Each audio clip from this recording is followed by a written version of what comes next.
The other day, I was doing some shopping on Amazon, looking at some different smartwatch deals, and I came across the CMF Watch 3 Pro. And I got to admit, I really didn't know much, really anything about this watch, but I saw that it was on sale for $79, and I thought that's pretty darn inexpensive. And so I started looking into this watch, and the more that I looked into this watch, the more that it became clear to me that it kind of fits the bill for what I'm looking for. I don't really need a watch that has all the bells and whistles. Like, I just need something fairly simple. Some basic health tracking, heart rate, sleep tracking, things like that. I need to be able to see my notifications coming in from my wrist, and I need really good battery life. I want battery life that's going to last me at least a week. And like I said, the more I looked into this, the more it seemed like that was going to be kind of what this thing was.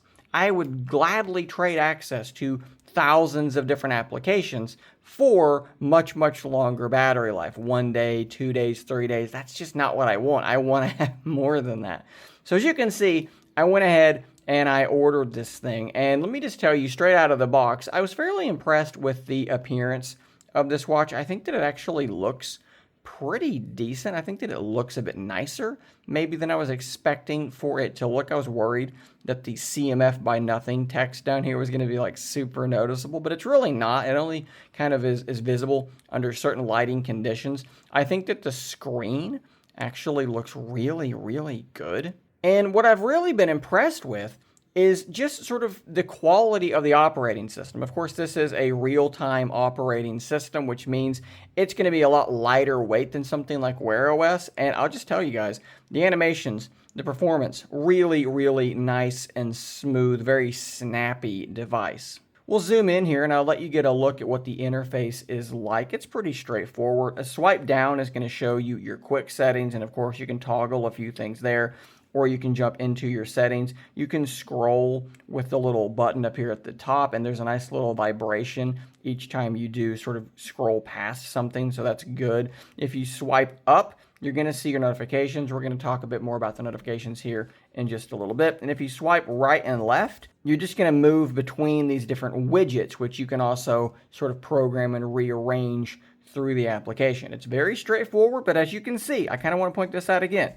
It is very, very performant. It is very, very smooth. Now, at times, I have had moments where I've tried to do something, I've tried to swipe, and it's just kind of not picked it up. I haven't really seen it so far as I'm doing this, as I'm filming it, but it is something that I have noticed every now and again. You'll just kind of have to do a swipe again before it's actually going to register. But overall, build quality, software quality, attention to detail, it is quite impressive. The only thing that I've noticed in terms of that attention to detail that kind of made me laugh a little bit, I think it's under display and brightness. If you go into AOD watch face, your enable method, you can have 3 different options, and as you can see here, it says close, and I think that's a mistranslation because that's actually off. That has the AOD turned off. But other than that, I haven't noticed anything else. Really, really solid. And if we take a look at the application, most of that is going to kind of carry over. There's just been a lot of nice attention paid to the app. This is the Nothing X app. This is where you're going to be kind of managing your watch. And if we scroll down, there are quite a few different watch faces that I think look pretty solid. So you're more than likely going to be able to find something that fits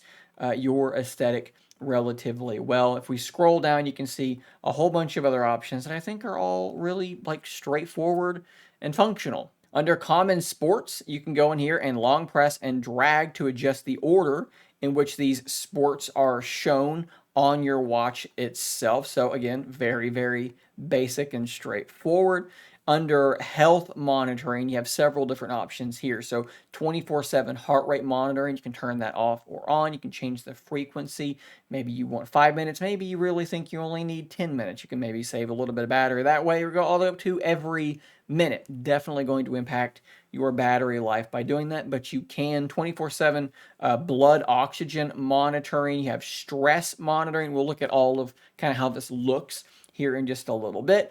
We do have enhanced sleep tracking as an option. Now, personally, I don't really know what this is doing. It says that it might decrease your battery life, so I've turned it off. I had it on for a night and off for a night, and the results look very, very similar. Again, we'll look at that here in just a little bit. Your widgets, these are the things you're going to see when you scroll left and right. Again, very, very simple to edit this, to change the order, to remove things and add things in. Just very easy to use. Now, this is a cool thing, the recording transcription. So there's actually an app on your watch that you can do quick voice recordings with.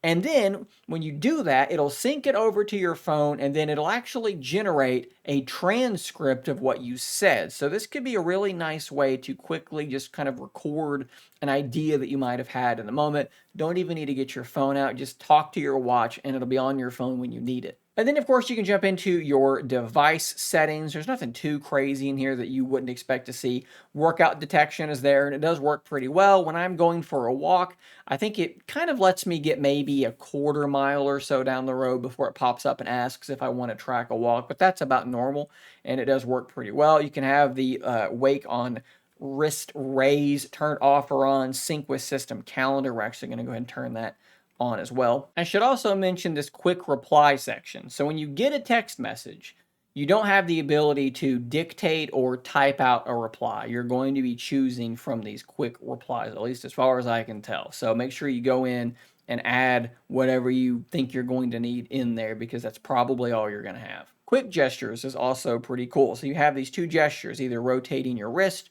or shaking your arm, and you can append those two different actions. I have mine set so that if I wake it up and then I give a little rotate, it's going to jump to my notifications and show me what's going on, so that I don't have to kind of use my other hand. But you can make this be any number of different things. Maybe you want to be the voice assistant or start a recording. You can just kind of do a gesture and jump straight into that. The crown shortcut, this is actually pretty cool as well. So you can set this to be different things. Also, I've got mine set to be the assistant.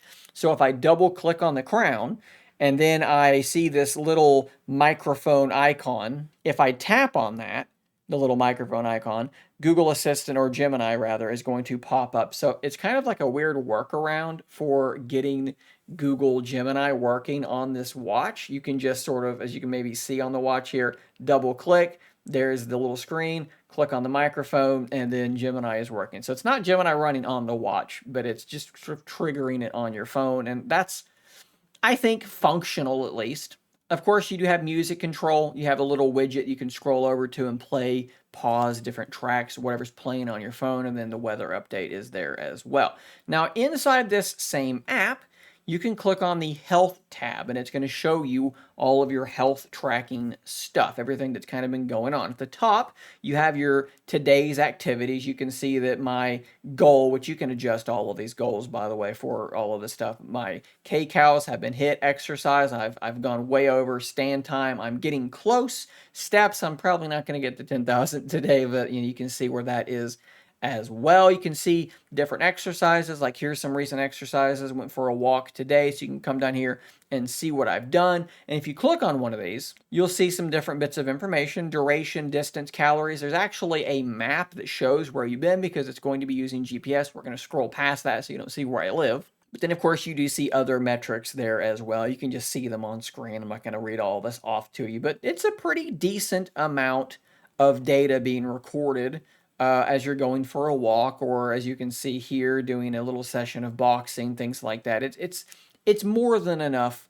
for me. We also do have heart rate monitoring, blood oxygen, and this looks exactly like you would expect. No need to really go too deeply into this. It does seem to take a second sometimes, but there you go. There's the heart rate, blood oxygen, and then sleep tracking, like I mentioned.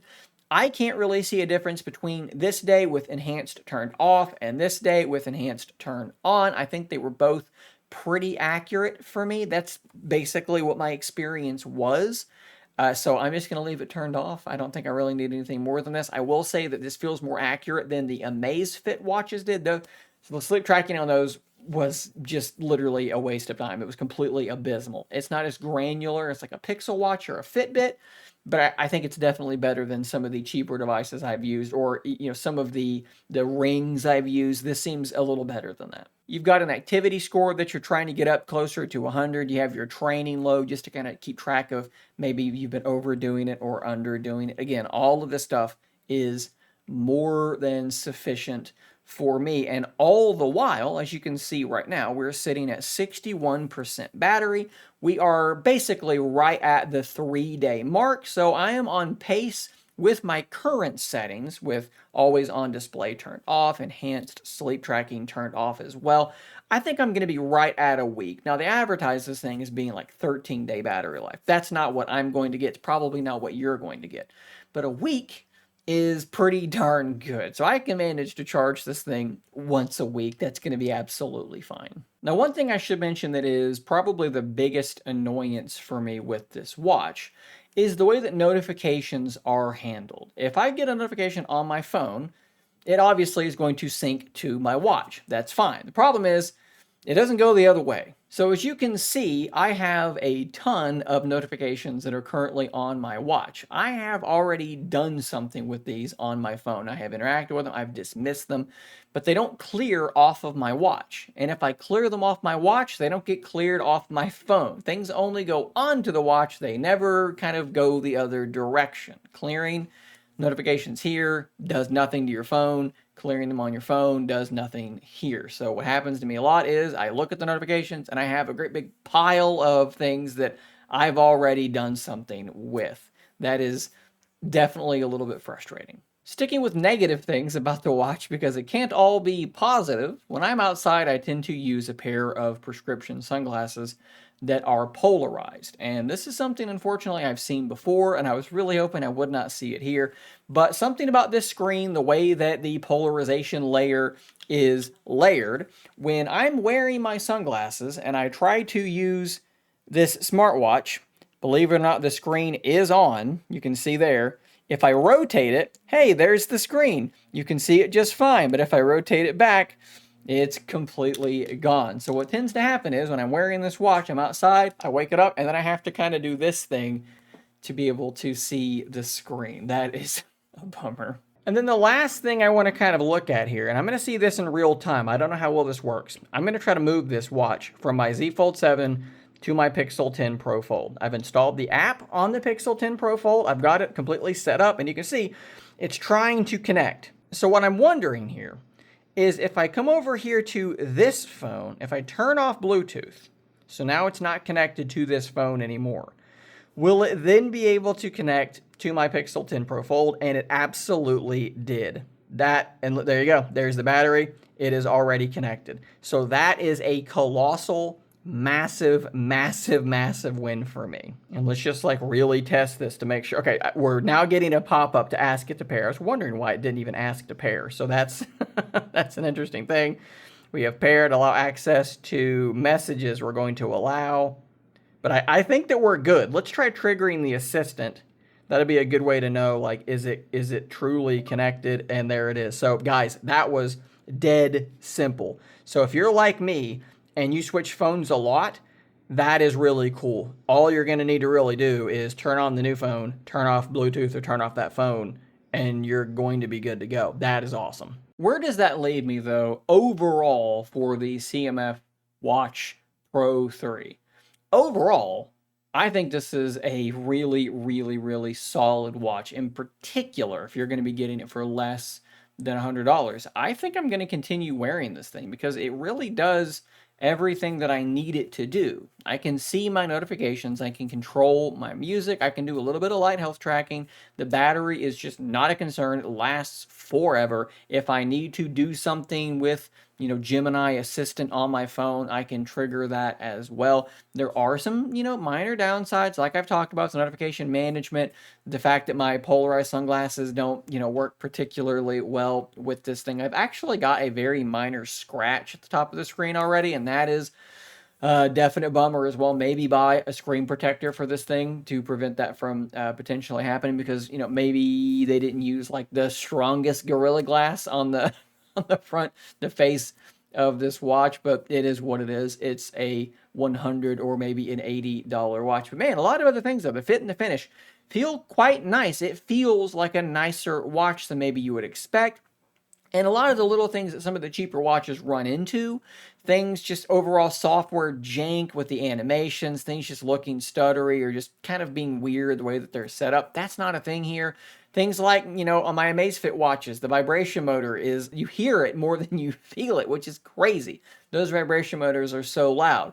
Not a thing here. This has, like I said, the fit, finish, the feel of a more premium watch. And I think that overall, CMF, nothing. They've done a good job here. And I think that, I was telling my wife the other day when we were talking, I was kind of just rambling about this watch, and I told her, this watch actually makes me want to try a Nothing phone or a CMF phone because the software is really good. Like, the attention to detail is really good here, and it makes me think maybe their phones are really good or, a good value as well. And I think that is the mark of a pretty darn good product. So, guys, that's what I think about the CMF Watch Pro 3. If you've got one of these watches and maybe there's something you can add to the comments down below that might aid someone else in their decision to maybe purchase one or not, or maybe there's something you can clear up that I said in my review, please do drop a comment down below. Thanks for watching. Subscribe for more content like this, and until next time, stay nerdy, my friends.